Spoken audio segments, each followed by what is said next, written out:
If you're a DJ who's tired of chasing leads, sending 100 emails, and praying that someone's cousin needs a DJ, this video might literally change your business. Because networking with venues is one of the most underrated, most powerful ways to get consistent referrals without spending money on ads or living in your inbox. And the crazy part, most DJs are doing this completely wrong. So today, I'm breaking down exactly how to approach venues, build real relationships, and turn them into long-term referral partners without being awkward, salesy, or that DJ who shows up uninvited with business cards and a dream. Roll the intro.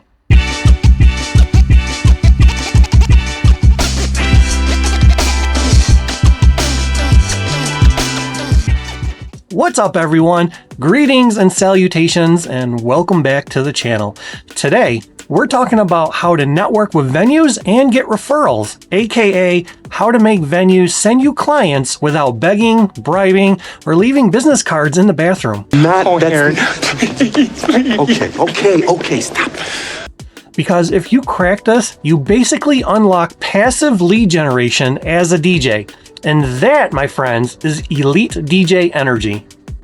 Before we get into it, if you're new here, be sure to smash that subscribe button and like this video so you don't miss out any of the hot DJ tips week to week that I put out on the channel.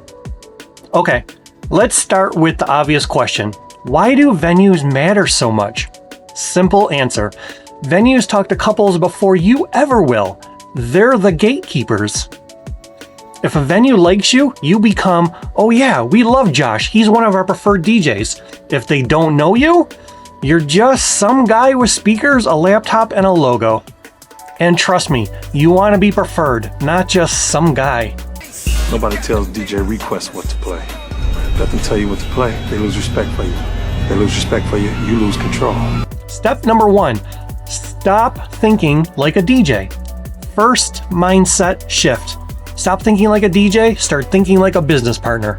Venues don't care about your latest and greatest speakers, your lighting, your remix of Yeah by Usher.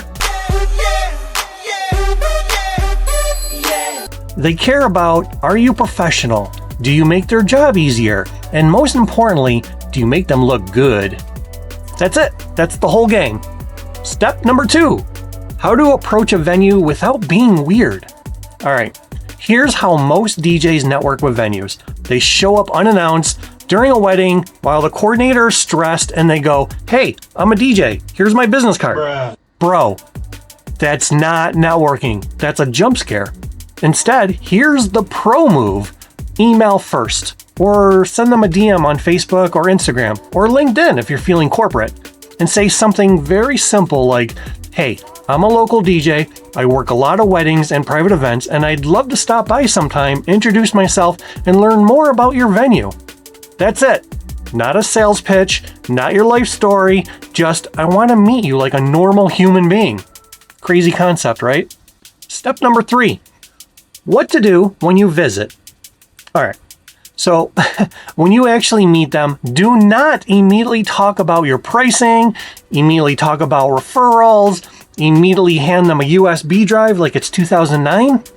Your goal on the first visit is only one thing: build a relationship. You should be asking questions like, what kind of clients do you usually get? What do you look for in vendors? What problems do you see with DJs here? Then listen, like actually listen, not the fake, yeah, totally listen. Sweet. Totally. Because every answer they give you is basically a cheat code. Step number 4, be the easiest DJ they've ever worked with. This is where most DJs really fail. You want venues to describe you like this. Oh yeah, Josh, super easy, total pro. Not, oh yeah, Josh, he's talented. Which is venue language for he's a pain in the ass. So here's how you win. Show up early, dress appropriately, follow their rules, and just do not argue with the staff. Don't blast music during cocktail hour, and don't treat the venue like it's your personal nightclub.